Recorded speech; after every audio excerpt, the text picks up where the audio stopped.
The Prime Minister of Solomon Islands has taken aim at the Trump administration over its climate policies, saying they'll hurt Pacific Island nations. Jeremiah Manale has also told the ABC that his country is trying to reach a compromise with Australia in negotiations over a major new policing package. Foreign Affairs reporter Stephen Jedgetts joins us now with all the details. Hi, Stephen. So what is the policing package being offered by Australia and where are negotiations up to right now? Well, Ros, this was a $190 million package that was actually announced just before Christmas last year by the Prime Minister Anthony Albanese.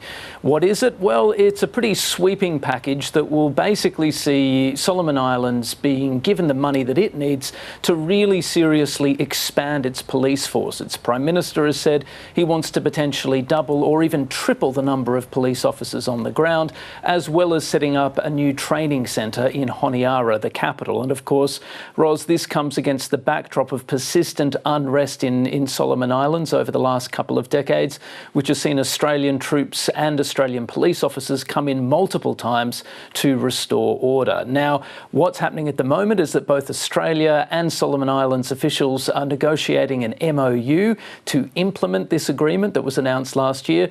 Interestingly, Jeremiah Manale, when he was speaking to the ABC's The Pacific programme, revealed that there have been a few disagreements between Australia and Solomon Islands, saying that he hoped that they could reach a compromise. Now, it's not clear exactly what these disagreements are on, but people inside Solomon Islands have told the ABC that, perhaps unsurprisingly, it centres on Australia's attempts to establish itself as the major security partner for Solomon Islands and its attempts to either directly or indirectly stop China, which has its own policing teams in Solomon Islands, from establishing itself as a major policing and security player. Now, Jeremiah Manale, in his interview with the ABC, made it clear that he hoped a compromise could be reached, but he also said it was important for Solomon Islands to stay in the driving seat on this topic. Let's take a listen to what he had to say. I think what is important for us is it's important for us to take the lead. It's important for us to be in the driver's seat. It's important for us to outline what our priorities are, and then our other partners and our partners come in to supplement, to help us address those priorities. So those negotiations will continue. Hopefully,